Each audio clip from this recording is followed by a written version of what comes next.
tas toksai nenoras, kažkoks tai savęs ribojimas, jis tai verčia dar pasėdėti valandžiukę, galbūt aš priprasiu, jau paskui jau pereisiu kitą laiką. Susireikščiau. Taip paprašau. Taip paprašau. Taip, norėčiau atkreipti, nes pamirščiau įsiterpti, kai mes sakėme, kad grįžtam vis prie to užmokesčio, ne? Kad darbas jis mažai apmokamas ir mums mažai neužtenka. Aš norėčiau, kad pažiūrėtume giliau, kai stoja dabar ir šiais metais, ir praeitais, jau kiek eina 10 metais, kur mūsų jaunimas stoja. Jie stoja ten, kur kad tik įstoti, bet ne ten, kur nenori, va dėl darbos pačio specifikos. Ne ten, kur eina iš vidaus, kad patiktų. Čia vienetai, kurie eina. Ir dauguma gaunam specialistų, kurie dirba darbą, kuris jiems nepatinka. Jie dėl to pasiėmė specialistus ir negaunam rezultatų. Mes patys mūsų įstaiga davėm skelbimą vasarą. Reikalingi renginių akcijų organizatoriai. Atėjo 40 žmonių. Aš pasakiau vieną. Žinot, man diplomų, sakau, nerodykit. Rekomendacijų man neįdomu. Sakau, duodu užduotį. Va, sakau, organizuojam akciją mastom. Sakau, duodu mažytę užduotį. Parodykit, ką galite. Žinot, reakcija kokia buvo? Kai ateidavo, tai va, rankos kojas drebėt pradėdavo. Ir buvo komentarai. Tai palaukit, ką? Tik čia dirbs, sako, reikės. Taip, o nori ką? Ko visi siekia? Bet kaip jūs ir paminėjote, kad jūs čia neprisimenu kas, kad įdarbintų, kaip nors jau tenai, va, kaip nors, aš jau paskui ten prasižiūrėsiu, gal praslysiu ar prasidėsiu, nieko nedarim, kažkas išeis. O kai reikia, ir laukiu, galvoju, ateis kas nors po savaitės, aš darau užduotį savaitai. Ne visai nedidelė užduotėlė tenai, iš to tokio paėmų savarankiško darbo. Galvoju, nors vienas ateis ir pasakys, žinote, labai noriu dirbti, bet man neišėjo. Ne. Bet kas ir yra, ir čia imant jau galim imti ir giliau, ir biškutelį ir politikoje, kodėl mūsų šalis Lietuva tokioje yra situacijoje. Vėl viskas eina į tą patį sąmoningumą. Ir čia reiktų žiūrėti giliau nuo to, kad suteikt galimybės mūsų Lietuvos, kad nemigruotų jaunimui, gyventojams, pradėti dirbti tą, ką jie sugeba. Papasakosiu istoriją, kuri prieš metus mums iššaukė atsakomybę. Dalyvavau pats atrankoje, paprašė padėti ir maždaug 50 žmonių uždaviau vieną iš klausimų. Kas atsakingas, kad tamsta ieškotės darbus? Nes jie daugumą atleisti ir kažką. Rezultatas nustebino ir pradžiugino. Nustebino tuom, kad tik 2 pasakė, kad be abejo aš. Ir jie darbą gavo. Vien už to. Didžioji dauguma sakė, tai yra valstybė kalta, tai yra darbdavys kaltas, tai krizė kalta, bet tik ne aš. Ir jeigu tęsint apie tą atsakomybę, ką aš ir pradėjau sakyti, kad mes vis dėlto dabar atsigręžėm į darbuotojus ir sakom, kad ne tik bendrovė yra atsakinga, kad jūs sugebėtumėte derinti savo asmeninį gyvenimą ir darbą.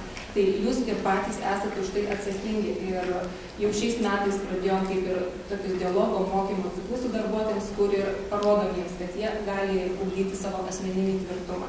Ir mokinti santykio ne tik su savo kolegomis ir su viršininku ir pasakyti ne ir mokėti planuoti laiką, bet net ir savo šeimoje, nes kartais, kaip mes sakom, kodėl moteris dirba darbe, dirba namuose. Taip, bet jinai gali pažiūrėti į save iš tolo ir pradėti galbūt daugiau darbų deleguoti kolegoms, galbūt daugiau darbų dalintis šeimoje su vyru, su vaikais. Ir tada net ir tas laisvalaikis bus kokybiškesnis, nes buvo labai geras pavyzdys apie kokybišką laisvalaikį.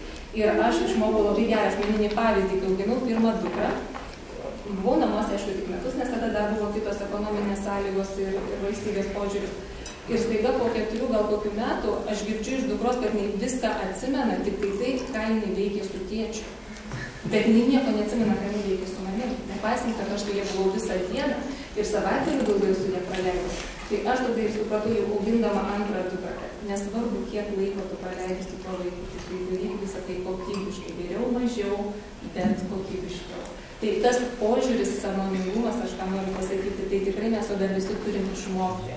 Ir ką mes dar būtent dabar, ką įmonėje daro, tai to sąmoningumo ir mokome darbuotojus. Ir taip tikrai labai sunku ir negaliu pasakyti, kad va vakar mes pasimokėm, pasikalbėjom ir jau rytoj visi sąmoningai deriname laisvalaikį ir darbą. Tikrai ne. Dėl to, kad kokią vėliavą neša įmonė, tai to dar neužtenka. Dėl to, kad įmonėje, kaip ir sakiau, yra daug vadovų. Tai yra žmonės, kurie turi savo požiūrį, turi savo jiems keliamus tikslus. Ir tai dėl to labai sunkiai skiriasi kelią, dėl to, kad dar ta visa kultūra turi per jų prizmę supratimo pereiti.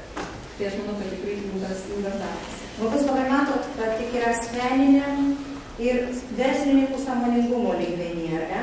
Bet žiūrėkite, bet mes aš jaučiu kolegos, kad labai čia viskas sušvelnins. Aš manau, kad tai teisingai, mes iškeliam pagrindinį. Gal čia tikrai mūsų brožas toks draugiškas, pas mūsų ir streikutų mažiau. Ir kai susodina vis tiek.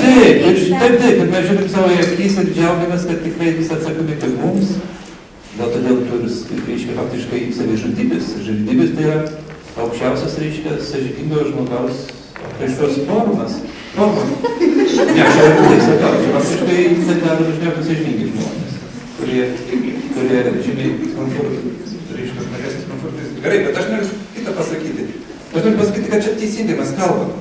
Čia teisingai kalbam, tai yra faktiškai žmogaus pasirinkimas ir ko jis yra sąmoningesnis, faktiškai, ką kalbėjo Robertas, kad apmastė, kad pastebėjo, kad mes nutarėm. Ir po to viskas sakė, čia aišku yra atsakymas į visas problemas, faktiškai būtų galima jau užbaigti diskusiją. Bet daugelis to negali padaryti. Daugelis mes to nepadarome. Todėl, kad mūsų tokia prigimtis. Todėl, kad jaunystėje padarom daug dalykų, kurie faktiškai yra virš sąmonės ir čia gal viskas tvarkoja. Bet aš noriu pasakyti... Atsiprašau, mes maišome norus su tikslais ir nėra motyvacijos. Čia labai būna suplakti dalykai. Gerai, bet čia dabar mums tiek svarbu. Dabar svarbu, kad mes pasakytumėm savo atsakingai, ypač kol dar yra gerbiamas ministras, kad yra du tie lygiai. Faktiškai čia reikėtų prisiminti istoriją iš lietuvių gyvenimo. Kiekvienas toks neofitas, reiškia, žinodamas, kad Dievas viską sprendžia, faktiškai kreipėsi į Šventą Petrą ir sako, tai žinai, kad gal ir dirbti reikia mažiau. Čia aš kalbu apie vyriausybės politiką. Jeigu žmonės viską taip sąžiningai suvokia ir gali sau leisti, faktiškai Petras ir atsako, žinai, tu melskis taip karštai, kad tik tai viskas priklauso nuo Dievo. Tačiau dirbti taip sąžiningai, kad tik tai jo nebūtų. Tad jeigu kalba žmonės, tai turi teisę taip kalbėti, kad aš kalta, nesupratau, mano atsakomybė, jūs aukojatės, bet mes turime tą teisę kalbėti, kaip individai, kaip šeimos nariai. Bet jeigu tik šitas pokalbis vyksta instituciniam lygmenį, tai yra įmonė, tada vėl ministerija, kokia institucija, jiems šita dimensija neegzistuoja. Mano sąžiningumas, mano moralumas, yra grinai mano moralumas. Ir valdymo sistema jis neturi būti vertinamas. Kitaip sistema bus nepatikima. Kadangi vienas yra moralus, kitas ne. Nes, žiūrėkit, finansinė krizė. Kai šiolgi neaišku, kokia buvo prigimtis. Įsivaizduojate, finansinė krizė, 100 milijardai piliečių, niekas negali atsakyti. Kokios tikros priežastys. Tokiu būdu. Tai yra dvi dimensijos. Ir neuždenkit ir nereikia čia taip savo daryti, papjauti tų problemų. Jeigu yra institucinis lygmuo, yra įmonės lygmuo, tai žiūrėkite, ar paskirstimas pelno tinkamas, ar laikas yra tinkamas, prievarta viskas yra, gali būti tai natūralu, o mes turime valdyti. O jeigu mes grįžtame į šeimą, tai aš jau žiūriu, aš buvau pakankamai pakantus, aš suvokiau, ar išnešiau šiukšles, panašiai. Man atrodo, tai būtų žymiai sąžiningiau. Nes iš karto tie du lygmenys tarsi tas, kas priklauso nuo manęs, tai nuo manęs priklauso, bet aš turiu gyventi. Bet tai klausimas, tai kas tada kaltas, ar ne? Ir, jo, mes kaltų neieškom, bet iš tikrųjų, kas čia taip padaro, kad 9 iš 10, nu, va taip sako, kad jie iš vis neturi. Jūs matyt tarp to 1/10. Ne, žinokit, aš kaip psichologė labai daug dirbu su paaugliais ir aišku su šeimom. Ir tikrai tas tėvų užsiakcentavimas į darbą labai žaloja vaikus. Tai tas tikrai labai akivaizdu ir pavyzdžiui, tie vaikai ir depresuoja, ir į mokyklą neina, ir taip toliau. Turim tikrai labai daug problemų. Bet mes jas bandom spręsti ir dirbdami su tėvais ir tiesiai šviesiai tėvam pasakydami, kad jūs tėvai pradėkit nuo savęs, nes dažniausia vaikų problemos yra per jūs. Tai labai dažnai tą tenka daryti, bet man kas dabar, aš atsisuku į tokį dalyką, mūsų tėvai neparuošti būti tėvais. Jie nemoka susitvarkyti su savo laiku, su savo darbu, su savo atsakomybėm, su nieko nemoka. Žinokit, ateina pikti, nelaimingi, sergantys, susiėmę už didelių pilvų, nes apsiryja, atsiprašau, ir taip toliau, dėl to streso. Nu, tikrai, žmogus ir tikrai, pavyzdžiui, dar moteris dar bando tvarkytis, bet vyrai, tai jie tikrai, atsiprašau, bet daug kas neturėjo gero tėvo pavyzdžio ir gero šeimos pavyzdžio, neturi to tęstinumo. Ir, pavyzdžiui, aš nežinau, man labai norėtųsi, kad aš ir savo šeimą ir pavyzdį savo vaikam rodyčiau, bet manau, kad norėtųsi, kad ir mano vaiką dar kiti padėtų paruošti. Tai ta prasme valstybinė politika mokykloje turėtų būti programos. Man labai juokinga, kai aš dabar vedu seminarus, kaip valdyti laiką, kai žmogui 40-50 metų. Kaip klausyti, išklausyti, suprasti va tokius dalykus, kai jam jau 60 metų būna įstojama mokytis, ar ne?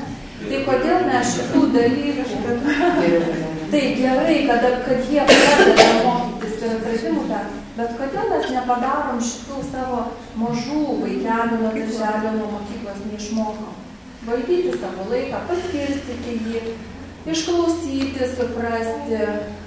suprasti kolegą, jausti žmogų šalia esantį, kaip auklėti vaikus ir taip toliau. Nu, daugybė tokių dalykų, nes šeimos nemoka auginti vaikų. Nežino, pasimetę, skambina naktį, kartais ką daryti man su vaiku, jau taip yra blogai. Tai kartais tenka dirbti greitąją pagalbą, nes dažnai mūsų psichologai yra užrašymai, ar ne? O aš, kadangi man kaip motinai labai norisi padėti žmonėm, nesuprantu, tenka labai greit ir operatyviai padėti žmonėm, nes jie pripažįsta, kad jie nemoka, jeigu pripažįsta, tai yra nuostabu.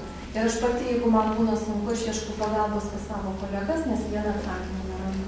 Tai sakau, man valstybiniu mastu norėtųsi spręsti. Aš norėčiau perkelti krūvį, kas kaltas, į kitą kartą.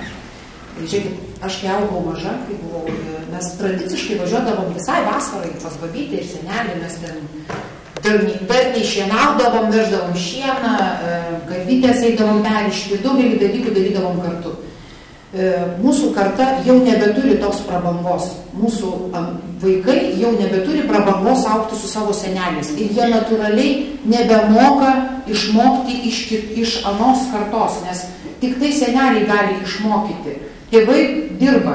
Na, tiesiog natūraliai yra taip, jie yra pajėgesni, jie yra darbingesni, didžioji daugumo jie vis tiek, bet kokiu atveju, kaip bežiūrėsime išskirtinius milijonierių ir kitų sėkmingų arba mokslininkų, menininkų atvejus, arba tų žmonių, kurie sąmoningai pasirenka prastesnį gyvenimą, bet daugiau laiko būti kartu. Visokių yra versijų, bet esmė yra tame, kad tėvai nebeturi, visų pirma, jie neturi tokio stipraus autoriteto, kaip kad turi seneliai. Kitaip vaikai į juos žiūri, kitaip visiškai vertina, bet to seneliai sugeba pažiūrėti iš šalies į pačią šeimą.